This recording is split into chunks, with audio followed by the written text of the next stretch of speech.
Amoureux de la physique, bonjour. Un exercice sur l'aspirine qui est un acide en fait, c'est l'acide acétylsalicylique et on va étudier sa dissolution dans l'eau. Alors, voici l'exercice. On nous propose un exercice de dissolution de 1 g, donc un sachet d'1 g, donc 1000 mg d'aspirine, dans de l'eau pour fabriquer 500 ml de solution. On nous donne l'équation. On nous demandera en fait comme question les couples acido-basiques qui interviennent et ensuite d'étudier si l'équation est totale ou pas. Voilà. Alors, écrire les couples. Alors, on repart bien sûr de l'équation qui nous est donnée. Dans l'équation acido-basique, eh bien, on a toujours un acide qui réagit avec la base d'un autre couple. Donc ici, puisque c'est l'acide acétylsalicylique, voici l'acide. Il va se transformer, c'est pas ça. Il va se transformer ici en sa base conjuguée. Et donc l'acide 1 va donner la base 1. Et ici, donc, on va avoir une réaction qui fait réagir la base d'un deuxième couple pour donner son acide conjugué. Voilà.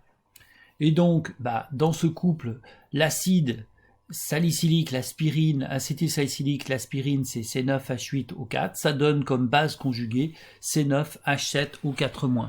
On sait dans une réaction acido-basique qu'un acide va libérer un ion H+, donc il perd un ion H+, pour donner sa base conjuguée. Et dans l'autre sens, bien sûr, eh bien, la base H2O va capturer cet ion H+, pour donner H3O+. Voilà donc les couples que l'on a dans cette équation de dissolution finalement d'aspirine dans de l'eau. Voilà. Remarquez que cette équation, elle fait réagir 1 mol, les coefficients stoichiométriques sont tous de 1, donc 1 mol d'acide acétylsalicylique réagit avec 1 mol d'eau pour donner 1 mol d'ion acétylsalicylate et 1 mol d'H3O+. Voilà. Donc si on considère que cette réaction est totale, on me demande de déterminer Xmax et ensuite le pH de la solution. Alors justement, puisque cette réaction est totale et qu'en fait quand on dissout de l'aspirine dans de l'eau, on va considérer que l'eau est en large excès. Donc si la réaction est totale, on va se retrouver avec justement le nombre de moles d'aspirine à la fin de la réaction qui va être nul. Et donc si le nombre de moles d'aspirine est nul, ça veut donc dire le nombre de moles initial d'aspirine, je vais mettre aspirine, moins Xmax va être égal à 0. Et du coup, Xmax va être égal au nombre de moles initial d'aspirine, c'est-à-dire c'est 9H8O4. Et donc, on fait un petit calcul, c'est la masse divisée par la masse molaire. On a donc le nombre de moles d'aspirine initiale qui va être égal finalement à l'avancement maximal. Voilà. Comme les coefficients stoichiométriques, comme je viens de le dire, sont tous égaux à 1, à 1, ça voudra dire que la valeur du nombre de moles d'H3O+, qui sera fabriqué par dissolution sera lui aussi de Xmax, sera donc le même nombre. Voilà. Pour avoir donc le pH de la solution, eh bien, il me faut la concentration en ion H3O+. Donc la concentration, c'est le nombre de moles d'H3O+ divisé par le volume. Donc le voici. On obtient donc 1,111 10 puissance moins 2 mol par litre. On fait attention au nombre de chiffres significatifs. Il y en a 4 en haut et en bas, donc il y a 4 au résultat.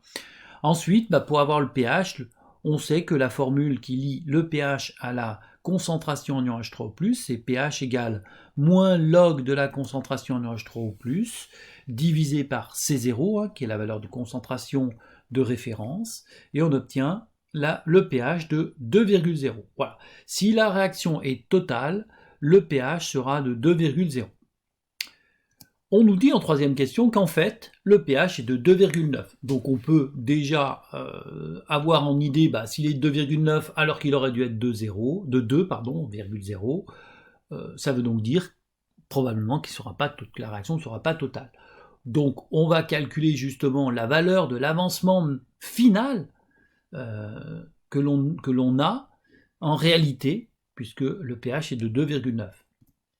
Alors, avec ce pH de 2,9, je vais en déduire la valeur du nombre de moles, donc, enfin d'abord de la concentration en UH3O+, puis du nombre de moles d'H3O+, et donc de XF. Donc voilà, c'est ce que je vais faire. XF, c'est donc égal au nombre de moles d'H3O+ à l'état final, c'est-à-dire la concentration fois le volume. Cette concentration que j'ai ici, je peux l'obtenir grâce au pH.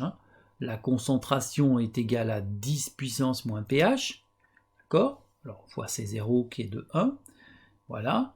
Et donc, je vais pouvoir avoir accès à XF.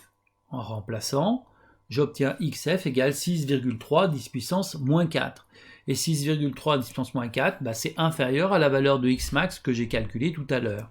Donc, la transformation de l'aspirine dans l'eau n'est pas totale. Voilà ce que je peux en déduire.